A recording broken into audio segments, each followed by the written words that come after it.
wins the Daytona 500. Practice was going all right. Like, it was fine. But I had a moment where I was at the top. I was like, okay, I've landed my run like 4 or 5 times now. So I was like, okay, I think I need to do another run. I remember feeling my board kind of like hit something going up the wall and just throw my line off completely.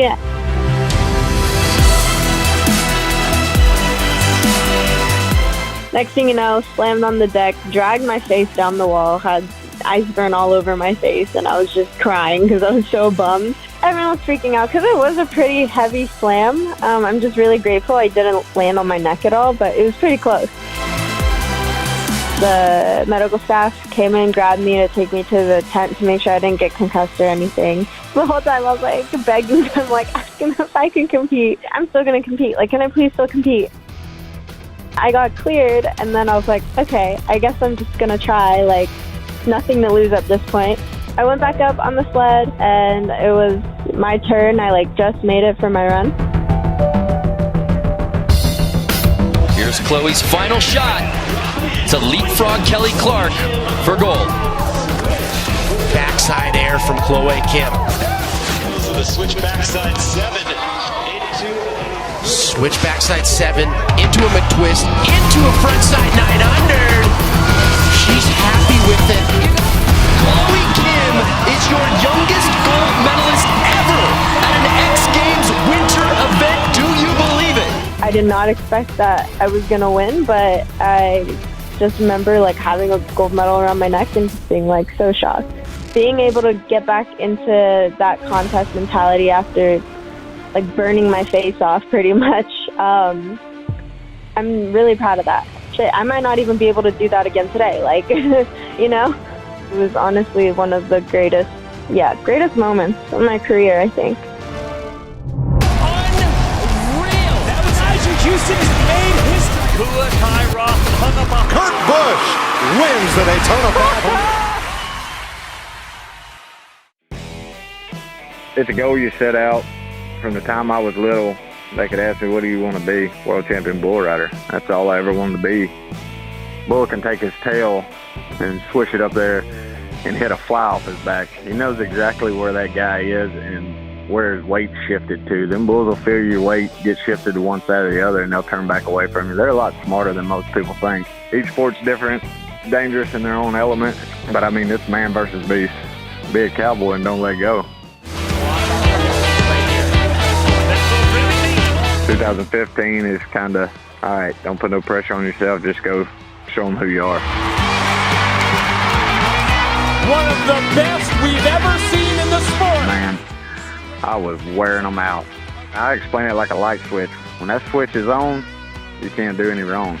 When that switch is off, you can't do any right. And the switch was on, and it led all the way to the finals.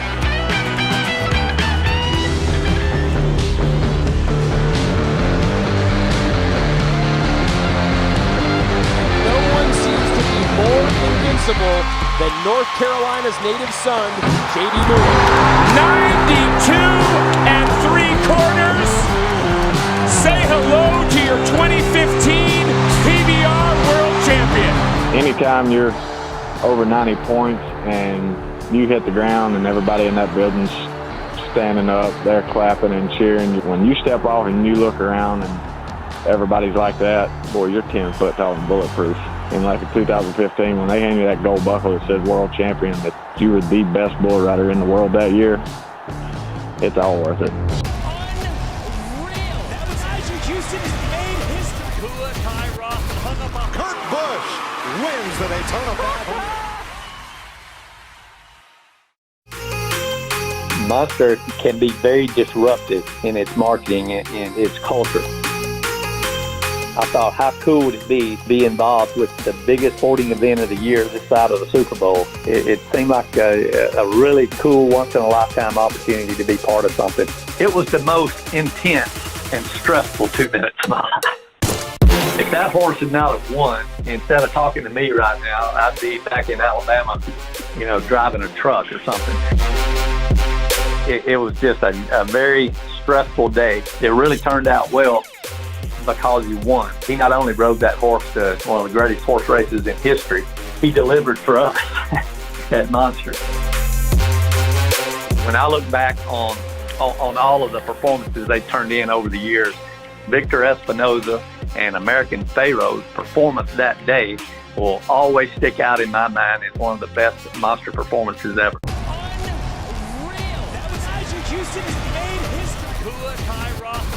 Kurt Busch wins the Daytona 500. I think that was the best ride of my life. It was very early in the season that year, the Northern Hemisphere big wave season that hadn't really even started yet. Everything looked perfect with that swell, and it just turned on to be one of those really classic sessions at Jaws that I'll remember forever. It was in the evening, and I had already been out there for like 3 or 4 hours, and I mean, I can't forget it because I was out there by myself, and this really big set was coming in. I could hear whistles from the beach and whistles from the cliff and the boats and stuff, and like the first really big wave of the set just looked like a perfect one, and I felt like I was in the right spot, and I whipped it. It was really, really huge. I was pretty scared, but I kind of knew I was in the right place, and it was really glassy. It was really clean, and so I put my head down and just went for it and ended up catching the wave. As I was dropping in, I was like, oh my gosh, this is the best wave of my life. It's the biggest, most perfect wave I've ever caught at Jaws by a mile, and I thought I just had it in the bag. And I hit that boil, almost fell, recovered my balance, made a little bottom turn, and the whole wave just set up on the reef perfectly. And time just slowed down, and this thing was barreling over me, and it was just an incredible experience. I just sort of was so shocked that I was really in control on a wave that big and that heavy that my arms just like naturally went out to the sides, to celebrate the moment. And then as soon as I did that, I realized, holy crap, this wave is so gnarly and so big and hollow. I better really get it together. And I felt like the wave was just about to spit. And so I just gripped my wax with my toes and put my arms back in and kind of braced myself for the bump and the spit. And then right then it just started spitting behind me, and I got spit out of the barrel into the channel. And just to get, that energy from everybody who was there for that swell and there for that session was super special. It's definitely something I'll never forget. That one's at the top of my stack of epic rides for sure.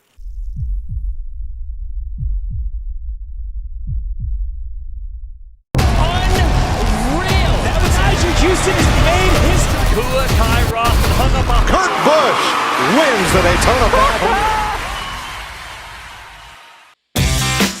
The inspiration for my world record flip was the allure of the triple digits, and it was highly inspired by Mike Metzger and his backflip over Caesar's Palace Fountain.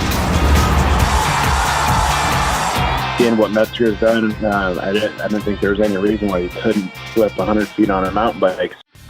The flip is, man, if you don't pull hard enough, land on your front wheel and straight to your head. I mean, the whole danger of injury is always there, and that's just kind of a constant in our sport. But I think it's mainly the work and the pressure of how big of an extravaganza this was.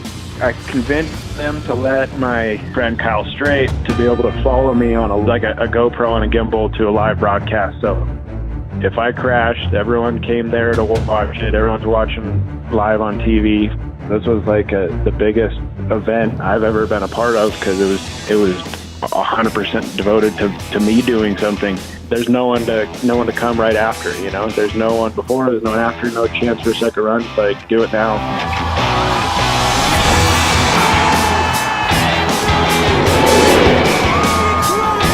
Everyone said it made it look too easy, but that's the goal. But yeah, everything just kind of just blacked out. Like the proverbial zone. There's very few times in any athlete's life they really get to experience that, but that was definitely one of those moments to where everything just it's autopilot. My wife and my daughter are waiting there for me, all my friends, and it's greatest feeling in the world. If I had to show anyone one thing that I've done to sum up, how far I've come and the opportunities I've been able to take advantage of, that definitely takes the cake. Unreal! That was Isaac Houston has made history. Kurt Busch wins the Daytona 500. So coming into 2014, winning the 9th consecutive X Games gold medal, the pressure to keep that streak alive in Austin, Texas was very intense.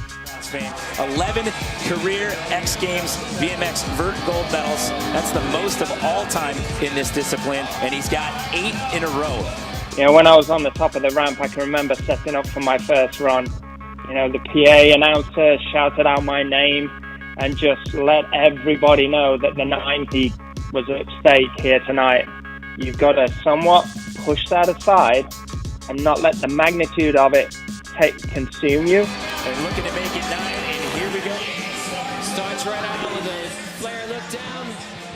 And for the most part, the run went as planned, except for when I landed heavy on this 540. Everything just went quiet. Before I knew it, I was upside down, couldn't see a thing, and I'm in the middle of a front flare, and I couldn't have landed it any better. Front flip flare, pulls it perfect, straight into a flare. Check this out. And that's an opposite turn down flare, fast play flare. Oh my brain! Now that was just unreal. That was epic. It was like a dream, and as a competitor, these are the days that you live for. For your 9th X Games in a row, Jamie Bestwick goes home with an X Games vert gold medal. Probably one of my best competition runs ever. Those are the things I'll remember. Of course, the gold medals, they're always going to shine, but the riding will always be the brightest thing of all those 9 years. I just love to ride. Unreal! That was Isaac Houston has made history. Kula Kyra hung up on Kurt Busch wins the Daytona 500. Going into the 2020 season, no, I actually didn't really know the medal count. I was kind of just trying to have a different mindset than I usually do. Not being so attached to the result, being more in each moment and going with the flow of however I'm feeling. X Games was the first event I came to. It was really fun because they changed the format. It was a jam format, so we were going to get anywhere from 4 to 5 runs in like 30 minutes. And it just made the atmosphere of the event just what I was looking for. Fun, light, creative. Switchback 5. Last run she did switchback 1 there, so upping the difficulty in run 2. Frontside 7. Hang on to it, Jamie. She does. Just able to bring it around for this last jump. Backside rodeo. Last run, it almost looked like she was going backside rodeo 7. Great run from Jamie Anderson. I think after my second run, I ranked highest and then just kept kind of having fun and doing some different runs. Look at our podium. Jamie Anderson earns her 6th X Games gold medal, the 17th of her career. Yeah, after winning gold this year and hearing I was the most decorated female athlete, I honestly couldn't believe it. X Games is kind of where it all began for me when I was 13, just competing in border cross. And now being 29 and having 18 medals is just an honor, and I'm so grateful.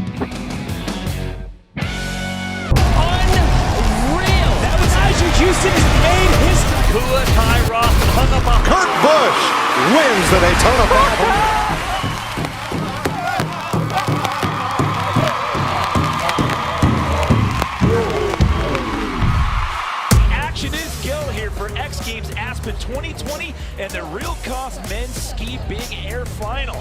Henrik Harlow, that gentleman is chasing a record out here tonight, trying to surpass Tanner Hall for the most ski medals in X Games history. Can he take home another gold medal? I was definitely aware of that if I would grab another medal, I would surpass Tanner's records for the most medals in skiing at X Games, but definitely a little bit nervous. Currently sitting in 2nd place with a chance if he stays there. You gotta have 5 tricks that are some of the best tricks you've ever done because of the level, how high it is right now. As soon as I step into my skis, I don't usually think so much about the danger. Once I'm clicked in, it's just all fun.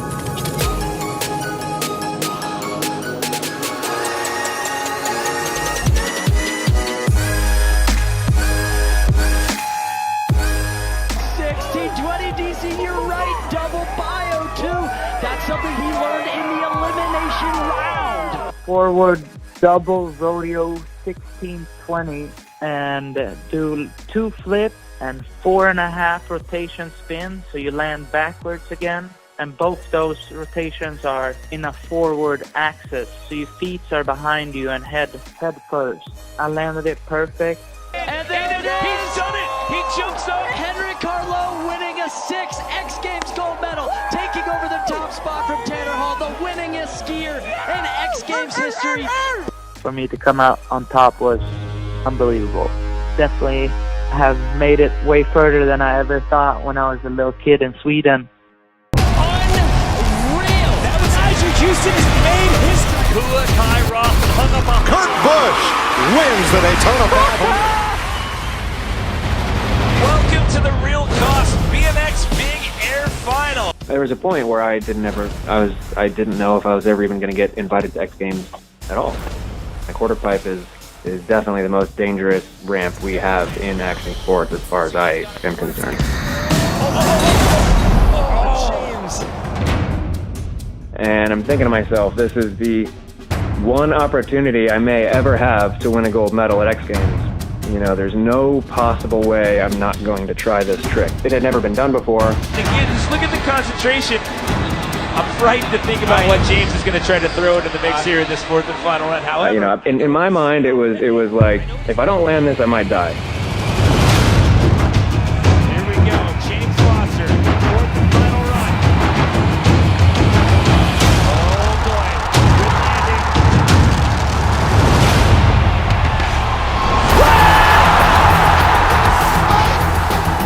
I think I'm the only person that landed a backflip triple tail whip over the mega ramp gap before it.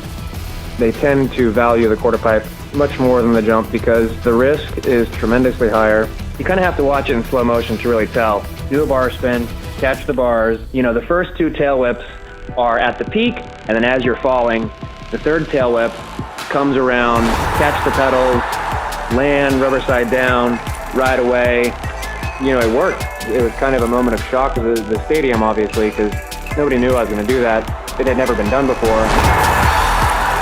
Yeah, I was so excited. I just, picked my bike up, threw it as far as I could down the landing. It was one of the most meaningful things I've ever done. Life achievement, absolute. Unreal! That was Isaac Houston has made history. Kula Kai Roth hung up on Kurt Busch wins the Daytona 500. He was diagnosed with Hodgkin lymphoma less than a year ago. At first, it was a really, really huge shock for me because I've never missed a single contest in my entire career.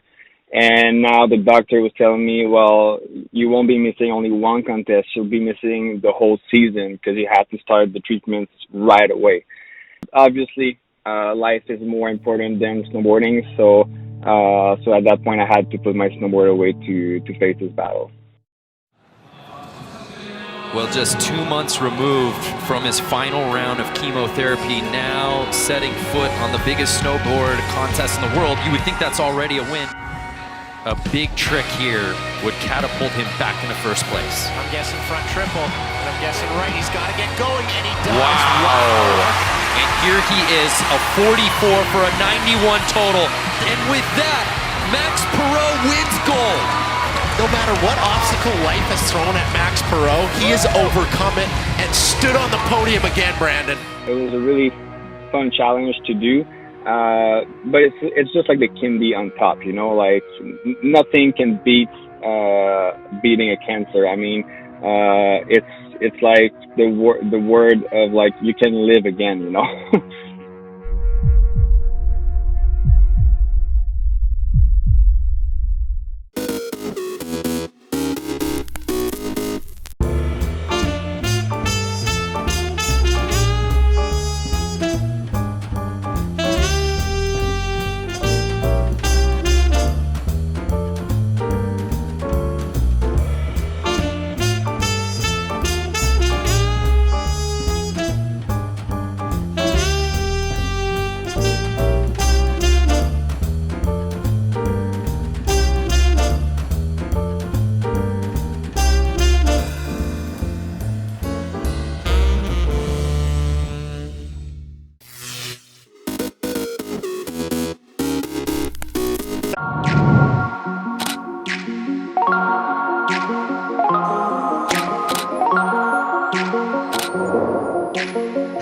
I'm Emma Raducanu and I'm here today with Porsche.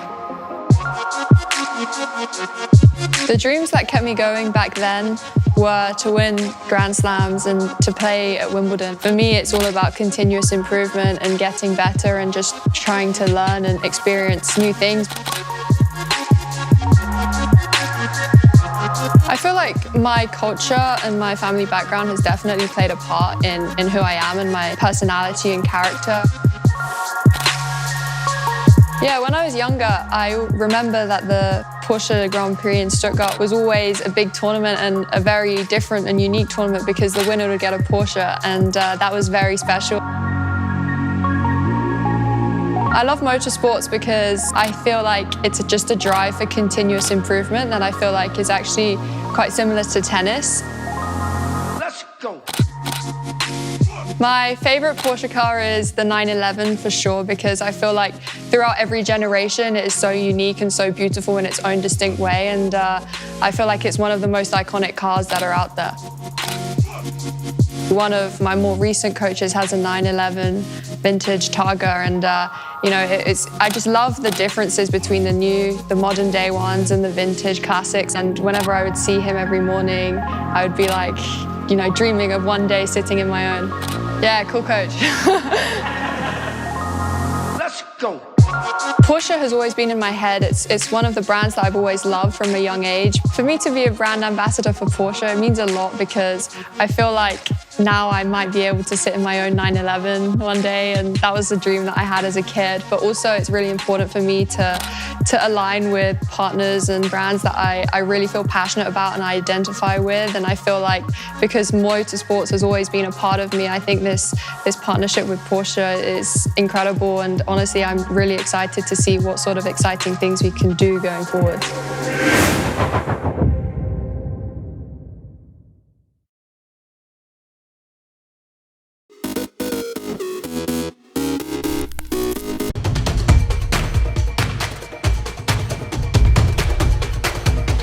Vou ter que estar aqui de qualquer jeito.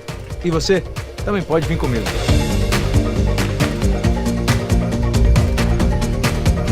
Na Copa de 2018, eu tive a honra de assistir a seleção pela primeira vez aqui na arquibancada.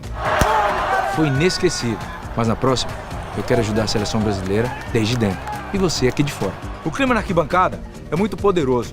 Eu não consigo nem imaginar como vai ser aqui no Catar. É por isso que eu tô te avisando.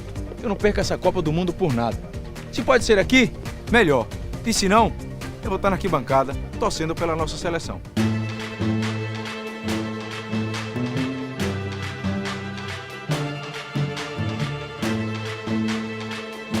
Eu já vim pro Catar várias vezes. É incrível aqui. Receptividade, povo educado. É muito mais do que o deserto. Mas posso te falar uma coisa? O deserto também é muito maneiro.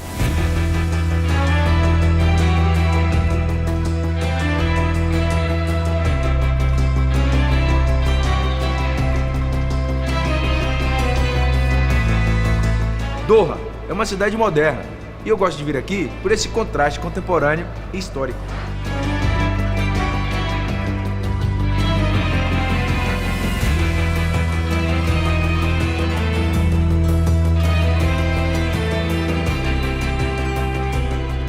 E ainda dá para vir aqui sem se preocupar com nada.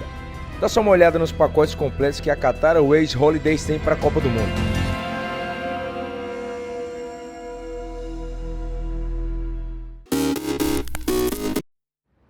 Durban is a thriving modern city in KwaZulu-Natal, home of the Zulu nation. Its people live a fast-paced 21st century life, yet many of them carry their traditions deep within them. I find that the traditional Zulu attire is so regal looking. Just the colors and the vibrancy, just beautiful. I traveled out of Durban to discover the Zulu way of life. I didn't realize how close the city is to the beautiful rolling hills of Heartland. I was excited to find people still living according to a proud, passionate heritage, not just respecting the old ways, but celebrating tradition joyously. I found people with an amazing zest for life, flashes of color everywhere. I was swept up in the drama, the noise, the excitement of it all. I mean, every photographer lives for those moments. It's something I'll never forget.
May 14th, 1607. Colonists travel ashore to Virginia to begin building Jamestown, the first permanent English settlement in the Western Hemisphere. 1804.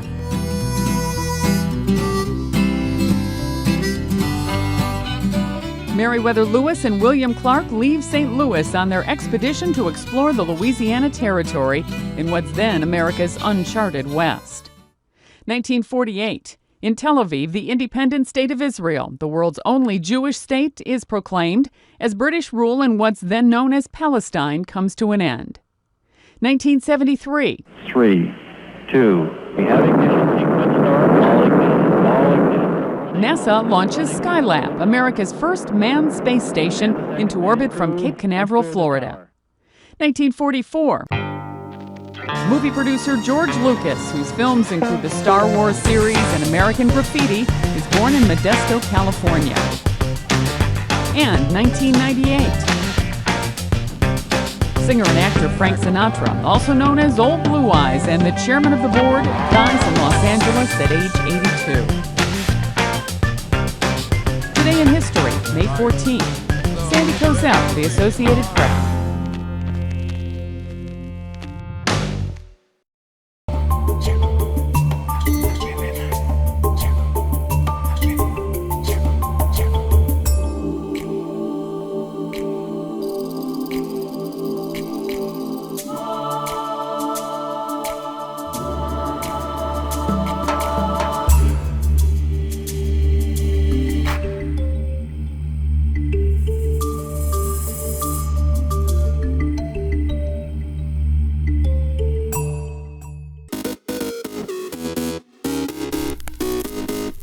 Welcome back in our studio, and in today's news,